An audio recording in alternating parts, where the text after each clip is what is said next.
Hello and welcome to the Slingshot channel. The Viper repeating crossbow for self-defense purposes, 10 shots and repeating mechanism, has been a great success, an overwhelming success actually. We've been sold out in no time, and since most of this magazine parts is assembled by hand, there is a limited production quantity. But people are going very crazy for this, and it's understandable because in wherever you can't use a firearm for self-defense, you want to have something right at your bedstand for the unthinkable situation. And this seems to be absolutely viable because it's compact, it's powerful enough, it's quick reloading, and it's not overly expensive.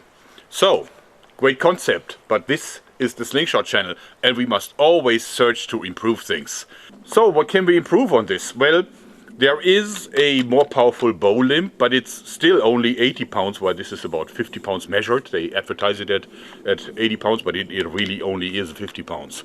So we can increase this so we can shoot heavier bolts. Also, the bolts don't have broadheads and the magazine isn't suited for this. So this is something that we need to enhance. And also, as soon as we increase the draw weight higher than this here, higher than 80 pounds with the tuning bow, then this lever mechanism is already at its limit, pretty much because of the personal body strength of the average user.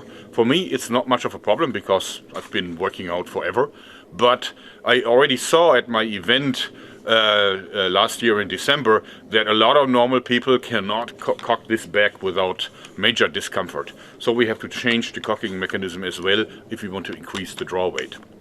So, here is my work in progress. The double self-defense pistol crossbow.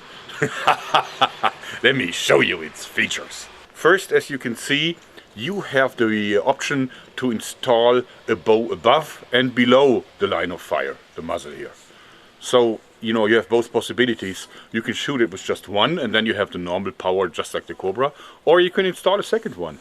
And this one I even made myself this string. I just started with a little bit of Dacron and a homemade rig to put it together. And it works great because it now has twice the power and twice the draw weight. And also I changed the cocking lever. It's now a cocking lever that you can cock like this. And with just one bow, it's super easy to do it. But if you want to do this with two bows installed, then you put it down to the ground, use this as a stirrup and pull up. It's actually very easy. Also, the magazine went from the top to below because we're no longer using the original Cobra body, but everything is integrated in this pistol, and therefore we have the possibility to load in the arrows from below. And this of course means that the line for the optics here is a lot more flat, and therefore even on short distances, sorry, cozy warm day in Germany, even on short distances this works really well. So let's do a shot. Okay, for loading, put it down, put your feet on the stirrup and pull up. Super easy. That's it. Okay, let's do this shot together. Let me see if I can do that. Okay. Awkward, but it works. Regarding the bolts, see, this is more like a field tip. It's not so bad for self-defense, but of course we want something better. So I made this little prototype here. The first pistol crossbow broadhead. I actually made this from a Stanley knife blade. And so it's sharp, and I inserted it into the tip. But I also weighed down the arrow with a little bit of steel nail and some wood. Okay, as you see, it's still front heavy enough to fly stable. And also, of course, the magazine needs room for this. So if we look at the magazine of the new prototype, remove the follower, you see that this here has space at the top, not just here for the vanes, but also at the top. So I can put in the broadhead arrows like that and shoot it just as normal. Now we need to compare all these devices and arrows with each other. Unfortunately, my Crony is broken for whatever reason. I think I just need to order a new one. I prepared some ballistic gelatin. Okay, just for you one more time. Okay, the first shot with the regular Viper. I shoot from close distance so that you can really see the difference. quite good penetration, almost to the end of the veins. Alright, now the new prototype with the conventional arrow. That's clearly deeper. Now about a third of the veins have been penetrating the gelatin, but the difference isn't all that great, and I believe that was to be expected because it's the same weight, and if you double the draw weight, you normally have to increase the weight of the projectile too. That's exactly what I've done with the broadhead arrow. Let's try that one next. This arrow weighs 13.4 grams versus the original bolts are only 6.4 grams, so it's more than twice as heavy, which I think is just about right. Let's see, I've turned the block around and I'm going to shoot a little lower so that I'm not shooting at the same wound canal.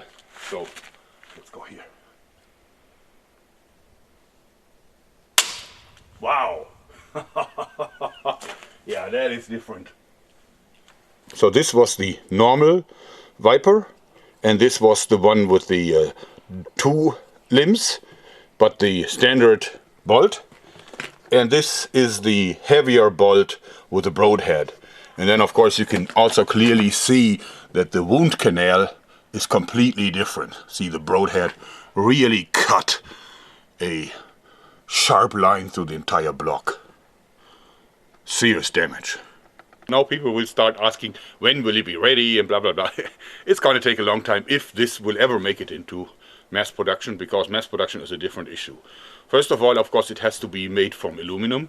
I always use wood because it's easier to work on, and then also because I think that if it works well in wood, then it will be indestructible if I make it in aluminum. And also I need to enhance several things, like the attachment for the bow limbs here. This is just the screws and it works, but it really is not pretty. And also I want to replace the rubber bands with something solid, like a spring or something, so that you don't have to always exchange the rubber when it's broken. And of course certain smaller enhancements. But I'm actually still impressed how well it works, specifically if you think that now about 100 pounds of draw weight resists on this little 6mm piece of plywood. Plywood amazes me time and time again. Also, I will have to enhance the cocking lever a little bit. I'm not completely pleased with it in this form, but it's working. And of course, if you're strong enough, then there's always the option to simply press it against your chest and easily cock it back like that. And then shoot.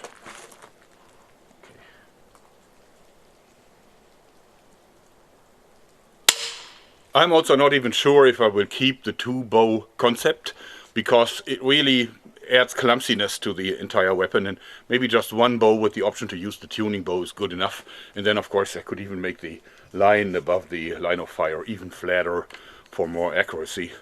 But of course also because now it's fairly easy to cock it.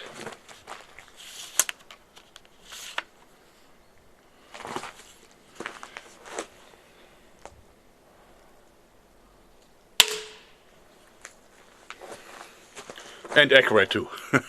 What I really like on this cocking method is that you don't have to take your hand away from the handle, just like as you would have to do with the original Viper, because you can just do that and shoot and do it again. And actually you can even leave your hand on it while you do this. So, of course not with the double bow limbs, that would be too tough, but with the single it works.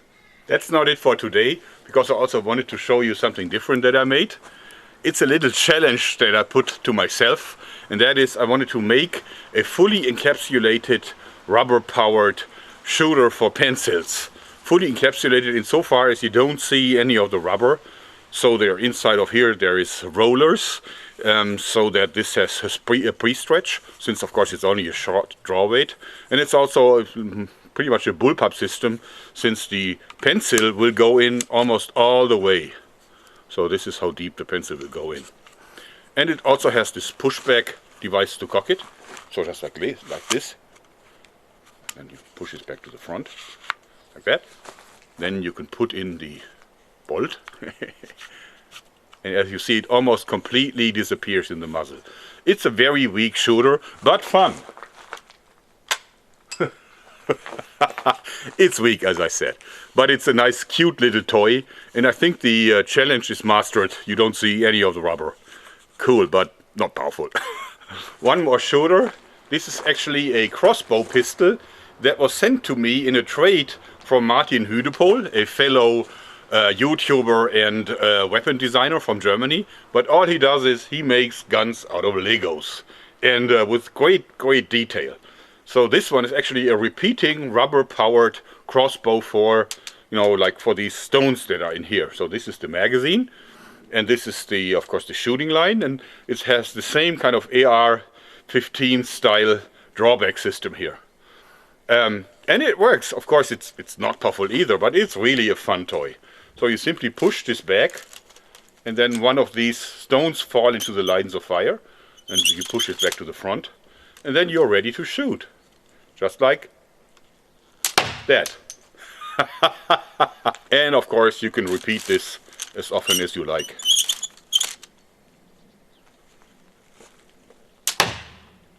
For reloading, you simply put these blocks in here and slide them in. So, very cool construction. And Martin actually has even written books about this, so where you can follow what he did and build yourself your own little cool Lego shooter. He has all kinds. So I encourage you to visit his channel, put the link down below for you. I also sent Martin one of my weapons, and I'm looking forward to how he likes it, or maybe he hates it, I don't know yet, because it's completely different. But not so different, it's in a way similar. If you want to find out what it is, watch his videos. I'm sure he will upload his version too. Anyway, I hope you like this, because that's it for today.